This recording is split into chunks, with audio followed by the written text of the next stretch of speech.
કરીએ તો સુરતના ઉધના મગદલ્લા રોડ પર એક સ્કૂલ વાનનો અકસ્માત થયો છે। લાઇનર સર્કલ નજીક ડ્રાઈવરને અચાનક ખેંચ આવતા આ અકસ્માત સર્જાયો। 15 વિદ્યાર્થીઓથી ભરેલી સ્કૂલ વાન ડિવાઈડરમાં ઘૂસી ગઈ હતી। વાનમાં સવાર 2 વિદ્યાર્થીઓને આ ઘટનામાં સામાન્ય ઈજા થઈ છે। સદનસીબે ઘટનામાં કોઈ જાનહાનિ નથી થઈ। ભટારની શારદા નિકેતન પ્રાથમિક શાળાની સ્કૂલ વાન હતી જેનો અકસ્માત સર્જાયો। વિદ્યાર્થીઓને શાળાએ મૂકવા જતી વખતે ડ્રાઈવરને ખેંચ આવી અને અચાનક ડ્રાઈવરની તબિયત બગડતા સ્ટીયરિંગ પરથી તેને કાબુ ગુમાવ્યો હતો। આ અકસ્માતને પગલે વિદ્યાર્થીઓને અન્ય વાનમાં શાળાએ મોકલાયા હતા।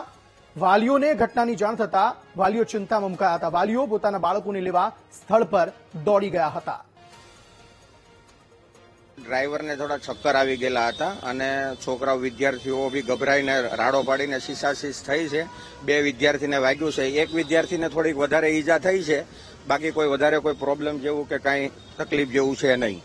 સુરતના ઉધના મગદલ્લા રોડ પર એક ગંભીર અકસ્માતની ઘટના સામે આવી છે। સ્કૂલ વેન જે છે તેનો અકસ્માત થયો છે। અત્યારે જોઈ શકાય છે જે રીતે અત્યારે સુરતના આ ઉધના મગદલ્લા રોડ અને આ રોડ પરથી જે સ્કૂલ વેન જે છે તે પસાર થઈ રહી હતી ને તેમાં બાળકો ભરેલી સ્કૂલ વેન હતી। જે સ્કૂલ વેનમાંથી અત્યારે બાળકો જે છે તે જતા હતા। શારદા નિકેતન પ્રાથમિક શાળાના જે વિદ્યાર્થીઓ જે છે તેને લઈને આ સ્કૂલ વેન જે છે તે તેમની શાળાએ જઈ રહી હતી અને અચાનક જ જે ડ્રાઈવર જે છે તેને ખેંચ આવી અને ખેંચ આવવાના કારણે તેની તબિયત ખૂબ જ ગંભીર થઈ ચૂકી હતી અને તેના કારણે જે છે તેને આ અકસ્માત થયો છે। જો કે સદનસીબે આ ઘટનામાં કોઈ પણ પ્રકારના બાળકો જે છે અંદર સવાર હતા તેમને કોઈ જાનહાનિ થઈ નથી। પરંતુ જે રીતે આખી આ સ્થિતિ જોવા મળી છે તેને લઈને અનેક જે બાળકો જે છે તે ચિંતામાં મુકાઈ ચૂક્યા હતા। આપણી સાથે અહીંના જે આખું નજરે જોનાર છે તેઓની સાથે વાત કરીશું। બેન, તમે જણાવશો આખી ઘટના કઈ રીતે બની હતી અને શું થયું હતું? અમે અહીંયાથી જતા હતા। અહીંયાથી એ ભાઈ ગાડીથી આવ્યા। એ ગાડી એમને પણ પ્રેશર લો થઈ ગયું હશે, કઈ થયું હશે, એમની કોઈ ભૂલ નથી આમાં, પણ એ અંદર ગાડીમાં પડી ગયા હતા। તમે જેને ખેંચ જેવું આવી ગયું છે ને, શું જોવા મળ્યું? એમના મોઢામાંથી જેને ફીન આવી ગઈ ને એમ ખેંચ આવી ગઈ। જતા તો બરાબર જ હતા એ, પણ એમની ગાડી કેવી રીતે એ થઈ ગઈ, એમનાથી બ્રેક જ નહીં લાગી। બાળકો હતા અને કોઈ થયું છે કઈ? કશું જ નથી થયું બાળકને, ખાલી એક છોકરાને જરાક વાગ્યું છે, બાકી કશું જ નથી થયું। એમાં ડ્રાઈવરની કઈ ભૂલ નથી।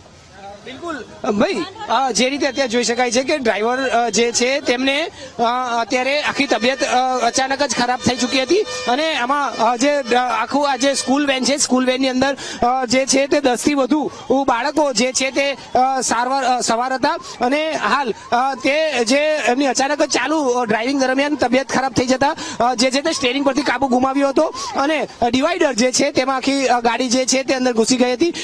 હાલ આ તમામ બાળકો જીવ સુરક્ષિત છે, કોઈ સદનસીબે કોઈ મોટી જાનહાની થઈ નથી। હાલ આ જે ડ્રાઈવરની તબિયત ખરાબ થઈ છે 108 મારફતે અત્યારે તેમને અહીંથી સારવાર માટે લઈ જવામાં આવી રહ્યા છે। બીજી તરફ જે બાળકોના વાલીઓ જે છે તેમને પણ હાલ અહીં બોલાવવામાં આવી રહ્યા છે અને એક બાદ એક હવે તેમને અન્ય વેન જે છે ત્યાંથી સ્કૂલ તરફ લઈ જવા માટે પ્રયાણ કરાઈ રહ્યા છે।